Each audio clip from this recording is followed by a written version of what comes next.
우리를 식민지로 만든 원나라의 내정 간섭을 한번 살펴보면요. 몽골과의 전쟁에서 개경 환도를 하며 몽골의 요구를 들어주게 됩니다. 그래서 다루가치, 정동행성, 영토의 상실, 그다음 관제의 격하, 그다음 곡물의 요구, 이런 많은 어려움을 겪게 되겠는데요. 다루가치는 앞에서 말씀드렸고, 정동행성이란 것은 정벌하다, 동쪽을, 행성, 몽골 내에 있는 관청이 아닌 바깥에 있는 관청. 그래서 일본을 정벌하기 위해서 만든 고려에 있는 관청, 이렇게 해석하시면 되겠습니다. 사실 일본을 정벌하기 위해서 여러 차례 출병을 하였지만 1차적으로는 날씨가 좋지 않아서, 그 다음 갔지만은 강렬하게 저항하는 데 막혀서 결국 일본 정벌은 포기하게 되고, 정동행성은 남아서 내정을 간섭하는 그런 기구로 변하게 됩니다. 영토의 상실은 서경 쪽에 동령부를 두었고요. 화주에 쌍성 총관부, 제주에 탐라 총관부를 두어서 우리를 식민지 지배하였다, 이런 얘기가 되겠습니다. 원래는 삼성육부였는데 고려는 자체적으로 자기들 실정에 맞게 이성육부로 바꿨었는데요. 이 이성육부는 원나라와 동격인 관청이다. 그래서 줄여야 된다, 격을 낮춰야 된다 해서 일부 사사로 격을 낮추게 됩니다. 그전에는 폐하라고 부르던 것을 전하라고 부르고요. 태자를 세자로 이렇게 낮추어 부르게 되었습니다. 무리한 곡물 요구를 보면요, 엉방이라고 해서 우리 고려에는 매사냥이 아주 뛰어났다고 합니다. 그래서 그 매를 바쳐라, 그래서 매를 기르고 준비하는 그런 관청을 엉방이라고 불렸습니다. 이런 물건뿐만 아니라 우리 고려의 여자들까지 바쳤는데요. 그 여자들을 이제 공녀라고 이렇게 불렀습니다. 아주 유명한 여자 중에 한 명이 바로 황제의 부인, 황후가 되는 기황후가 나오게 되겠습니다. 다음은 문화교류를 살펴보도록 하겠습니다. 문화교류는 몽골풍, 고려양, 이렇게 나누어 볼 수 있는데요.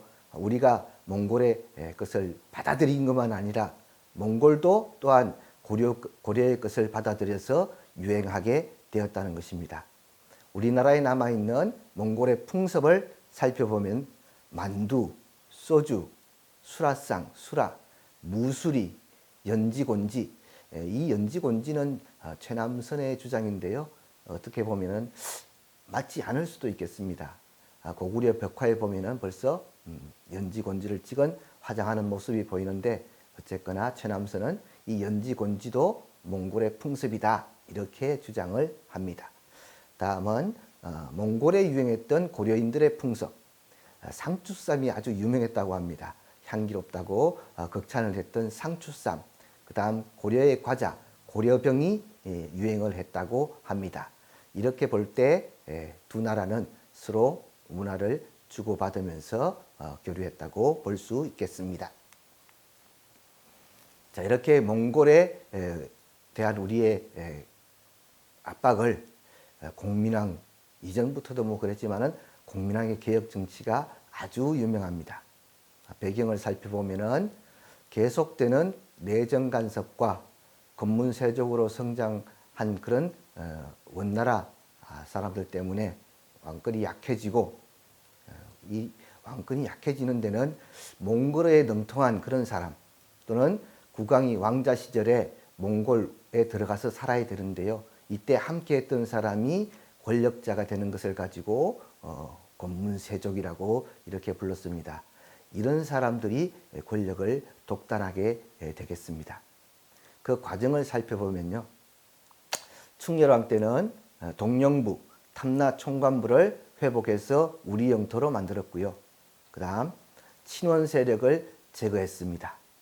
특별히 아주 기씨일파가 아주 횡포가 심했는데, 기황후를 믿고 횡포가 심했는데 이 기씨일파를 싹 몰아냈습니다. 그 다음 내정 간섭 기구로 변했던 정동행성을 폐지하고요. 쌍성 총관부를 수복해서 우리 땅으로 만들었고요. 그다음 관제가 격화되었었는데 그것을 다시 원상 회복했고요. 몽골풍을 금지했습니다. 그래서 변발을 했던 이런 것들도 옷도 다 이제 다시 고려로 바꾸게 됩니다. 그리고 공민왕은 전민변정도감을 설치했는데 이 전민변정도감이라는 것이 뭐냐 하면은 이 권문세족들이 무자비하게 농토를 빼앗고 평민을 노비로 삼아서 부려먹고 이렇게 했는데 그것을 조사해서 다시 원래대로 돌려주는 관청을 전민변정도감이라고 합니다. 그리고 공민왕이 이렇게 과감한 개혁 정치를 할 수 있었던 것은 국제 관계를 잘 이용했기 때문입니다. 그때는 벌써 명나라가 강해지고 원나라가 이제 점점 침체기에 접어들었기 때문에 이 기회를 이용해서 공민왕은 과감한 개혁 정치를 할 수 있었습니다. 결과적으로 공민왕의 개혁 정치는 많이 좀 변화를 주는가 싶었지만 공민왕이 좋아하던 노국대장공주가 죽고 개혁은 좌절하게 됩니다. 반대파들의 또 도전도 강했었고요. 내부적으로 공민왕도 굉장히 마음이 아파서 정치의 뜻을 잃고 결국은 공민왕이 시해되고 신돈이 죽고 이렇게 해서 개혁은 무너지게 되겠습니다. 이 국왕에서는 고려의 후기의 역사를 살펴보았는데요.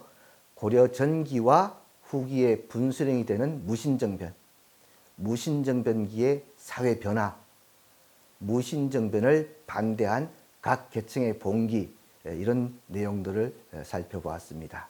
그리고 마지막으로 공민왕의 자주 개혁 정치를 살펴보았는데요. 몽골의 침입과 고려의 시련, 새로운 계층인 권문세족의 등장, 몽골에 항복하면서 고려의 자주성의 시련, 공민왕의 개혁 정치 실패 이렇게 살펴봄으로써 이제 국왕을 정리할까 합니다. 수고 많았습니다.